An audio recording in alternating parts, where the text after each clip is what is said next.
もっといい生活を夢に見たんだ。Just want the world to know I was here, that I mattered. 夢くらい見させてほしいよな。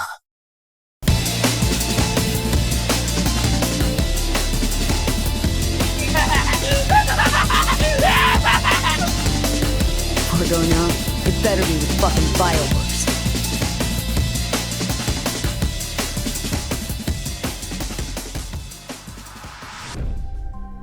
Throughout the last year or so, I've explored so many different things and worlds. I started getting into building Gunpla, reading more comics, and I played games like The Last of Us and Disco Elysium for the first time. But there are two specific worlds and characters that have moved me on a personal level: Cyberpunk 2077 and Chainsaw Man. Denji and V. It's rare for me to sit here and say that about anything, that it changed how I want to live my life. Sure, I talk about how I felt seen by some characters and how I understood them, but a character having such an effect on me as a person is just... it doesn't happen. Hell, the notes for this video have been sitting in my draft since early December last year, because I just didn't know how to express the impact these two completely different characters have had on me. You might be wondering, what the hell could these two have in common? Well,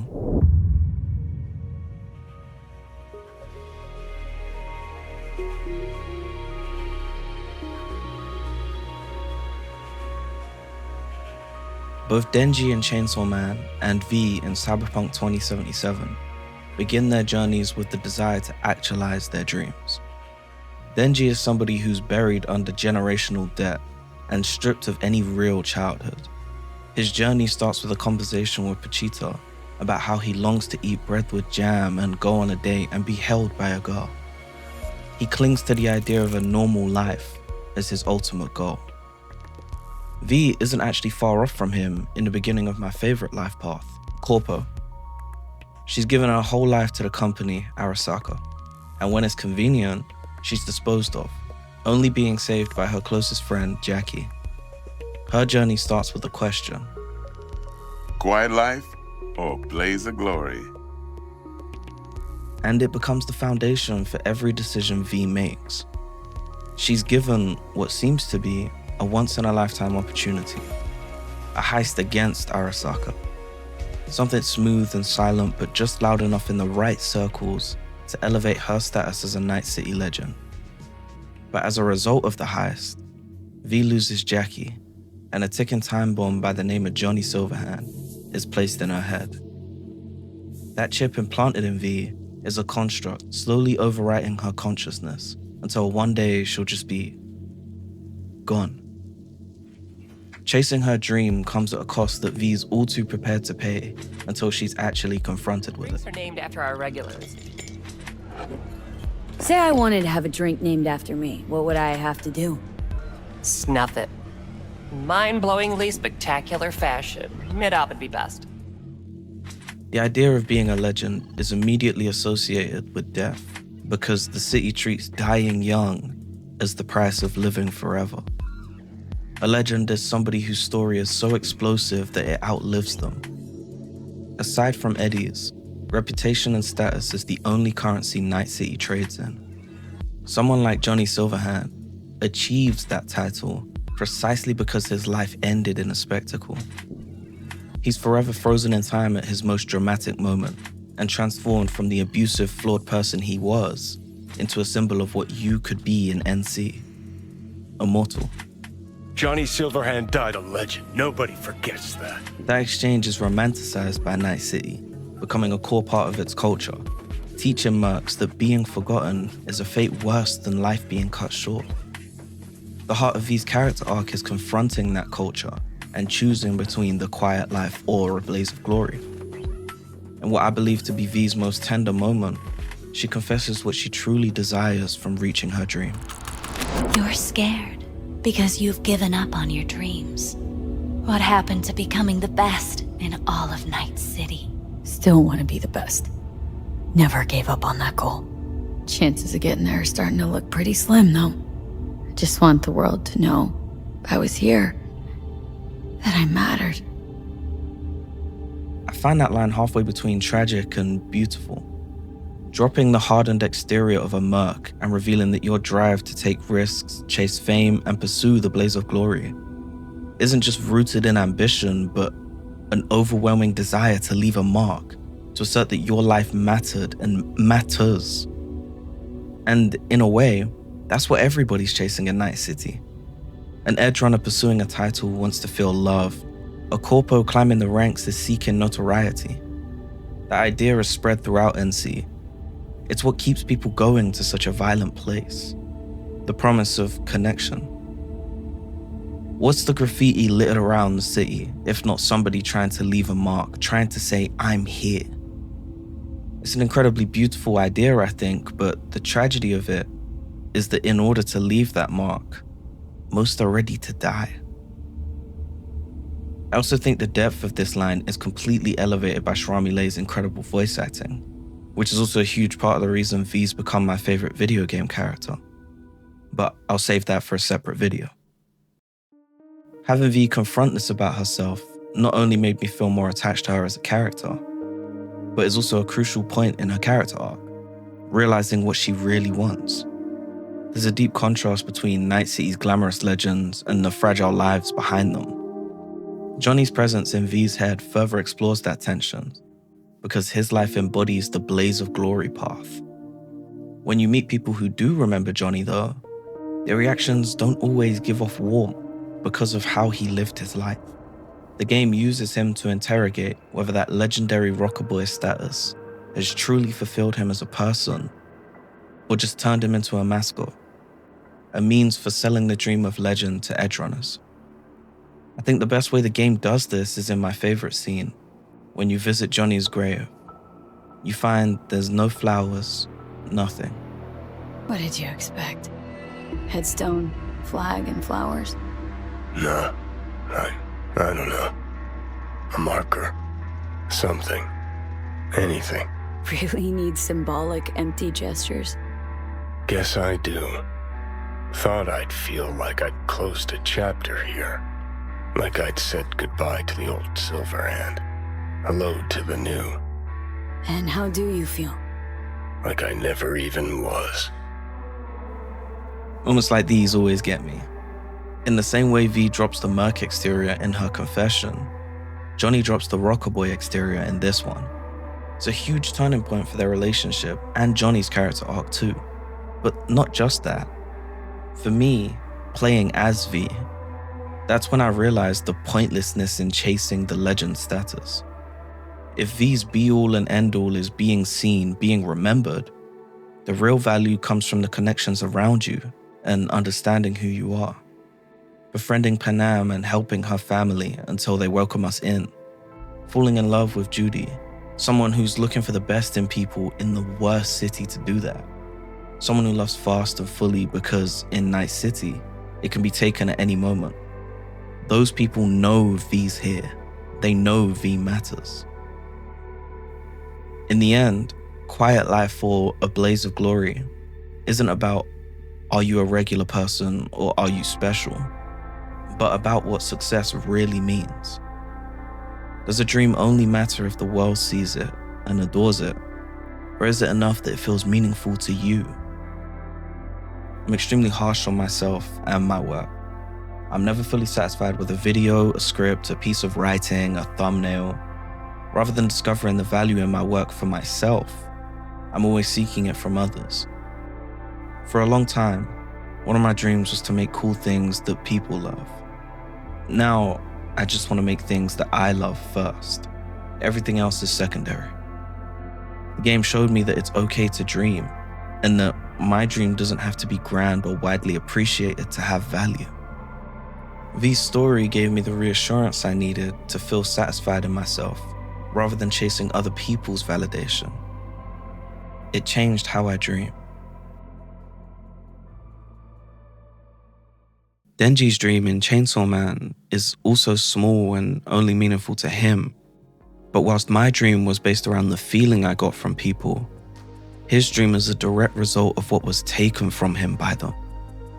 I mentioned how Denji is toppled by debt, but he's also somebody who's dissected into parts: labor, organs, usefulness, revenue. Long before he's killed and taken apart by the zombie devil, it's done to him by people first. The world measures his value by what can be extracted from him. To them, he's a dog.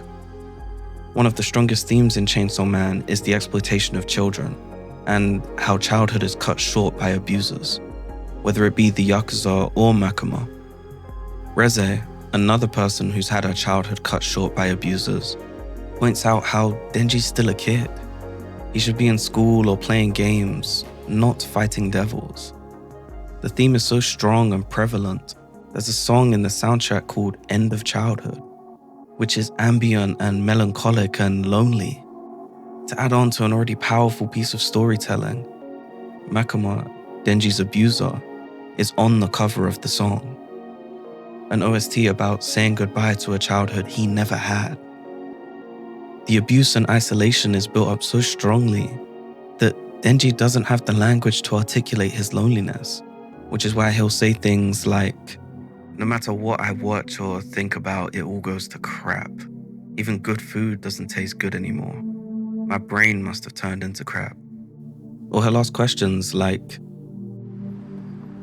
マキマさんは俺に心ってあると思います? That question breaks my heart. Denji was so used to being treated like a dog that he himself wonders if he has basic human attributes. He's looking for proof that he exists beyond what he can provide. He's been somebody's servant for so long that he genuinely doesn't know if there was ever a person there to begin with. Which is part of the reason his actual dog, Pachita, is so important. He's a source of comfort for Denji, and he treats his dreams like they're worth protecting and listening to. Pachita is one of the only people who really understood him at his lowest, and he literally becomes the organ that keeps him alive. I think that's an incredibly intimate act, but also a metaphor that makes me appreciate their dynamic even more. Pachita's always been Denji's heart, his reason to keep going. They're both all too willing to put it on the line for each other because for a time, they were the only people each other had. Live the life we talked about, dream for both of us. All sentiments Denji and Pachita express with each other.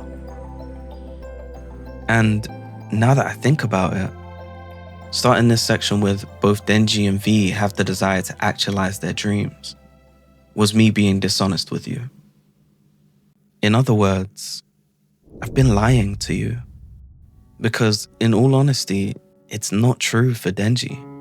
Whilst V does, whether out of longing for connection or carrying on Jackie's wishes, however you connect with her character, Denji had accepted his situation. As the possibility of sleep is snatched away from him, he sits and says to himself, 夢くらい見させてほしいよな. He's completely accepted that he's never gonna have the chance to make his hopes a reality, and instead, he just wants the chance to dream. But of course, that's taken from him too. Both the characters are given a door to their dreams, but it's only opened through violence and theft, the world taking both of their closest friends from them.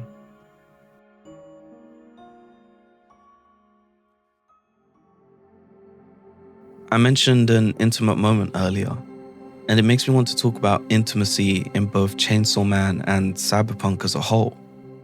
My favorite line about V wanting to be seen is an extremely intimate moment, but it's initially presented to us as sexual. She's looking for information which leads her to a nightclub where we interrogate a doll, who are essentially prostitutes, but it's done in an even more inhumane way. Going into the booth, you as the player, as V, are expecting sex, but it subverts those expectations of intimacy with a different, more personal kind. It feels like you're seen completely naked without a single item of clothing being taken off.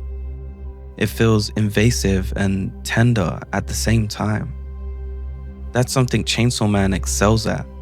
A lot of the critiques around the series online are people talking about how it mentions sex, and the one that fills me with the most rage, calling it a Guna manga. Obviously, if you can read, that's the furthest thing from the truth. Intimacy is a big point of discussion in Chainsaw Man, with sex being one of Denji's goals. But it's not done without intention or meaning behind it. Reze and Denji's pool scene is one of my favorite examples of this. Two children who had their childhoods taken from them, stealing a single night back from the world. They get naked and Reze teaches Denji how to swim. They laugh and splash, and Reze promises to teach him all the things he doesn't know or can't do. It's so incredibly beautiful. I've never cried at a manga before, but I cried reading this, and I cried watching the film. I love how Fujimoto lets nudity be both tender and intimate and special. He doesn't turn intimacy into something sexual by default. The characters are allowed to breathe, to exist in the same space together and be vulnerable. And as a result of that, a hormonal teenager like Denji can see the beauty in it. Sure, he blushes and he's attracted to Reze as she changes, but that's not why the moment becomes special to him in the slightest. The scene of them in the pool isn't overtly sexual and most definitely isn't fan service, but it manages to become one of the most intimate scenes I've ever read or watched. I'd also like to note that just the presence of intimacy in all its forms, but especially sexual, doesn't make a story worse just by existing.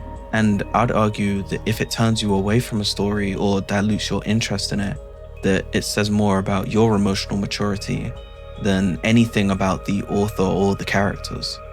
On the other side of the coin, I do think there's interesting comparisons to be made about the other ways Cyberpunk and Chainsaw Man explore sex. Namely, the monetization of it. In Night City, it's a product. There's ads all over the place with hypersexualized bodies and joy toys standing on street corners like vending machines. It's streamlined and customizable, which isn't a new concept, but it's insane how industrial it is. Dolls surrender control of their body and consciousness while a chip pilots their body. Everything to make sure the customer gets the best experience. It's no longer about the loved and the lover. It's just product meets consumer. The world of Chainsaw Man being dictated by contracts with devils also makes for an interesting stepping point in that conversation. Most contracts end up costing parts of characters' bodies, like eyes, fingernails, and flesh. In the same way dolls in Cyberpunk surrender their bodies to a chip, devil hunters surrender autonomy over their bodies to devils. We see it with Asa's classmate in Part 2, making a contract with the Justice Devil so she can have a happy ending with their abusive teacher. We can also see it through Fumiko and her contract with the STD Devil at age 14. More childhoods cut short by abusers. More use of sex as currency. Denji's relationship with Makima also reflects that monetization. It's transactional. She wants the gun devil dead and pretty much promises to fulfill his dream of intercourse if he kills it. Both stories' exploration of intimacy strikes this balance between being absolutely horrifying, but also having a separate tenderness with some characters that manages to contrast that horror. Mentioning his dream of intercourse quickly leads me back to Denji's pursuit of dreams. I said earlier his dream was to just live a normal life, and now I've spoken about how he's dreaming of intimacy instead. Before one of you rushes to the comments to point out how I've contradicted myself, it's intentional. I've spoken about V's central thematic question, quiet life or a blaze of glory, and how it changed her dream and in turn how she changed how I dream. But what I haven't mentioned yet is that Denji has actually posed a similar question too. Would you rather be the country mouse or the city mouse? The question is asking if you'd rather be able to live a small and safe life with an average level of happiness, less risk and stability, or a dangerous and chaotic life with bigger risks but bigger rewards, extreme lows but also amazing highs. It's an interesting way to document Denji's growth because at the beginning, his sole dream is to have exactly what the country mouse has. He wants to be able to eat bread with jam and hug a girl and have a decent place to live. Those are average dreams, the basic standard for living. But as Denji achieves that dream, he starts to feel unsatisfied, which is something that resonates with me. I'd strive for something, a goal, like a video doing well. And when I reached that thing, it was good for a bit, but then on to the next thing. The idea of always wanting more out of life has been a consistent theme in Chainsaw Man. Denji just wanted to be able to eat bread with jam when he was poor, but once he got that, his desires changed. A key part of the human experience is that happiness and fulfillment are goalposts that are constantly moving. We're always looking for new things to strive for and different reasons to be happy. It's a never-ending chase that's always left me feeling extremely guilty. Denji's one of the only characters I've engaged with that have represented that feeling. With all that in mind, the easy conclusion to make is that Denji's a city mouse, and by association, so am I. But I hesitate to put that label on him because I think to be solely focused on the country mouse or the city mouse is to miss the point. I don't feel that's what Fujimoto wanted us to take away from Denji's character, that we have to box ourselves into one of two categories. It misses the point because life isn't just one thing or the other. It's not just the happy moments or the sad ones. It's the moments in between, a mix of everything. The mornings with your family, the animals you see on a walk, the comment online that rage baited you. It's the parts of people that we carry with us. It's the sadness we feel at a breakup. There's a brief conversation with Kobeni after Denji loses everything, where she tells him, a perfect life is only possible in your dreams. What I took from that is, it's okay to experience bad things. It's okay to dream. It's okay for those dreams to change and evolve and become a tangled mesh of emotions that you can't explain. Don't feel guilty for it. You're human.